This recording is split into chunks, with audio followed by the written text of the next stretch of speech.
Bonjour, on va corriger dans cette vidéo l'exercice numéro 2, page 324 que vous aviez à faire. Donc, l'énoncé nous dit que dans un jeu qui consiste à tirer au hasard une boule dans un sac qui contient 15 boules numérotées de 1 à 15, on a soit on gagne ou on perd de l'argent. Donc, on va gagner 2 € si la boule que l'on tire porte un nombre qui est un multiple de 2.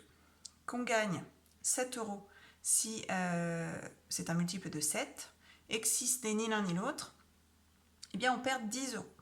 Alors, première information, ensuite on vous dit qu'on note grand X, la variable aléatoire, qui correspond au gain algébrique. Donc le gain algébrique, ça veut simplement dire que ça peut être positif ou négatif. Positif, c'est si on gagne réellement de l'argent.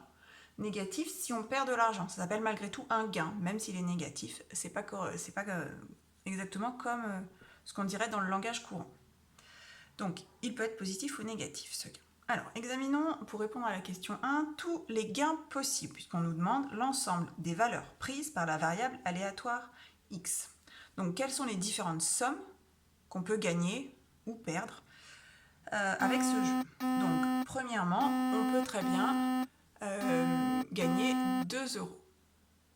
Ok, donc ça, c'est une première valeur que peut prendre notre variable aléatoire, donc 2, donc plus 2 sous-entendu. Ensuite, on peut gagner 7 € si on obtient un multiple de 7. Avant de passer tout de suite au cas où on perd de l'argent, il faut bien penser à un cas. Que se passe-t-il si j'obtiens à la fois un multiple de 2 et un multiple de 7, ce qui est possible? Eh bien, on va gagner les deux sommes, donc 2 € et 7 €. 9 €. Donc, ne pas oublier ce gain-là. Et puis, dans les autres cas, eh bien, on va perdre 10 €. Donc, on aura un gain algébrique de moins 10. Donc, voilà les 4 valeurs que peut prendre ma variable aléatoire x dans ce jeu. Alors, deuxième question. Donnez les issues réalisant l'événement grand X égale 9.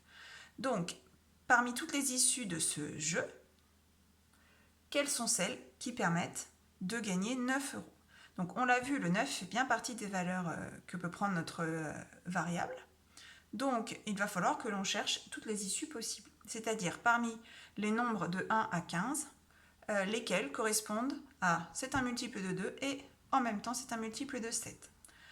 Alors, parmi les nombres de 1 à 15 qui sont des multiples de 2 et de multiples de 7, on va avoir uniquement une valeur, ce sera 14.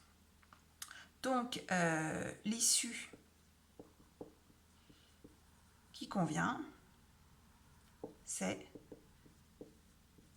obtenir la boule 14. Aucune des autres issues ne permet de gagner 9 €, puisque c'est le seul nombre qui soit à la fois un multiple de 2 et un multiple de 7. Poursuivons avec la question 3. Donnez les issues qui réalisent l'événement x inférieur ou égal à 0. Donc ça veut dire x inférieur ou égal à 0, c'est-à-dire qu'on ne gagne rien ou on perd de l'argent. Alors ici, il se trouve qu'à aucun moment, le gain est de 0. 0 ne fait pas partie de nos valeurs. Donc en fait, ça correspond à juste moins 10. Donc quelles sont les boules qui permettent, entre guillemets, de perdre 10 €, qui font que l'on perd 10 €? Eh bien, ce sont toutes les boules qui portent un numéro qui n'est pas un multiple de 2 et qui n'est pas non plus un multiple de 7.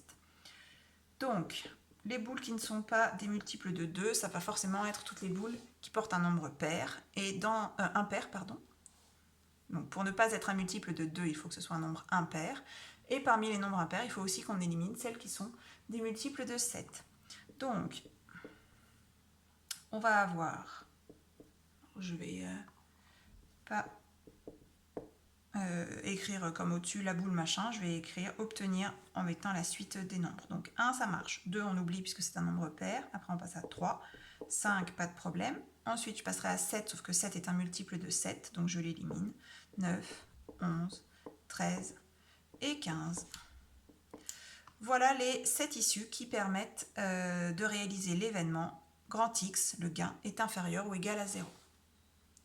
Voilà, c'est tout pour cet exercice. La suite lors de la prochaine leçon.